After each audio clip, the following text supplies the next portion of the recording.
Bonjour à tous! Aujourd'hui dans les Chroniques de Vesper, on va parler d'aventuriers. Mais pas de n'importe quel aventurier. Toujours copié mais jamais égalé, voici l'archéologue premier, Indiana Jones!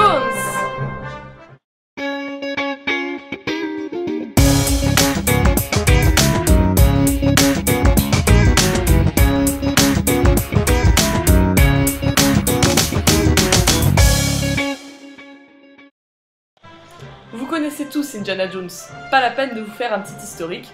Je vais juste me contenter de vous rappeler que les films sont sortis respectivement en 81, 84, 89 et 2008. Il a également été le héros, entre autres, d'une série télé et de plusieurs jeux vidéo. Avec James Bond et Han Solo, Indiana Jones est l'un des hommes de ma vie.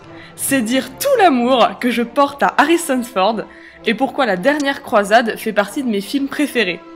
La quadrilogie de Spielberg et Lucas rend d'ailleurs régulièrement hommage à l'agent 007.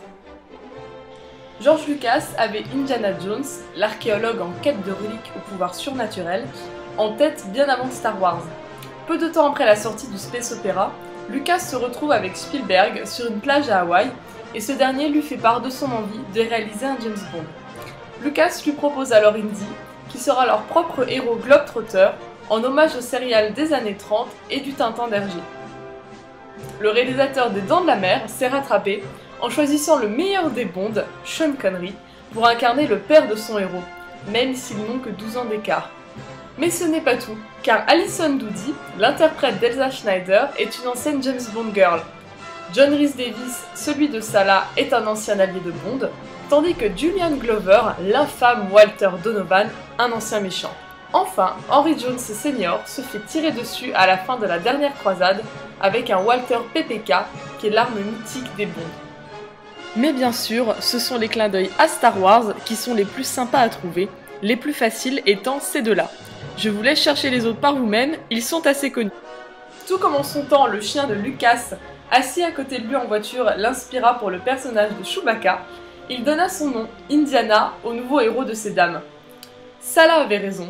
Indiana Jones est donc autant le nom du chien d'Henry Jones Sr. que celui de George.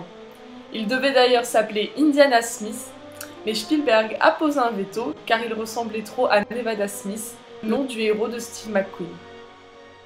Quant à Willy et Demi-Lune, Short Round en VO, sont respectivement les noms des chiens de Spielberg et du scénariste Willard Buke.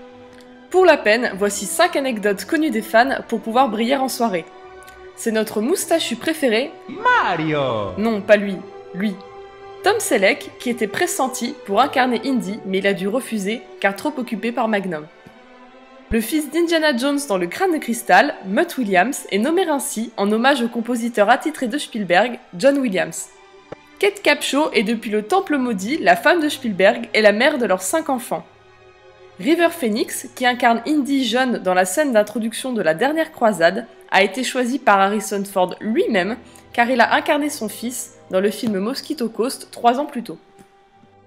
Enfin, le papa d'E.T. ayant toujours voulu réaliser une comédie musicale, la scène d'introduction du Temple Maudit comportait à la base une chorégraphie complexe, mais la robe de l'actrice était tellement moulante qu'il a fallu se contenter du chant en mandarin.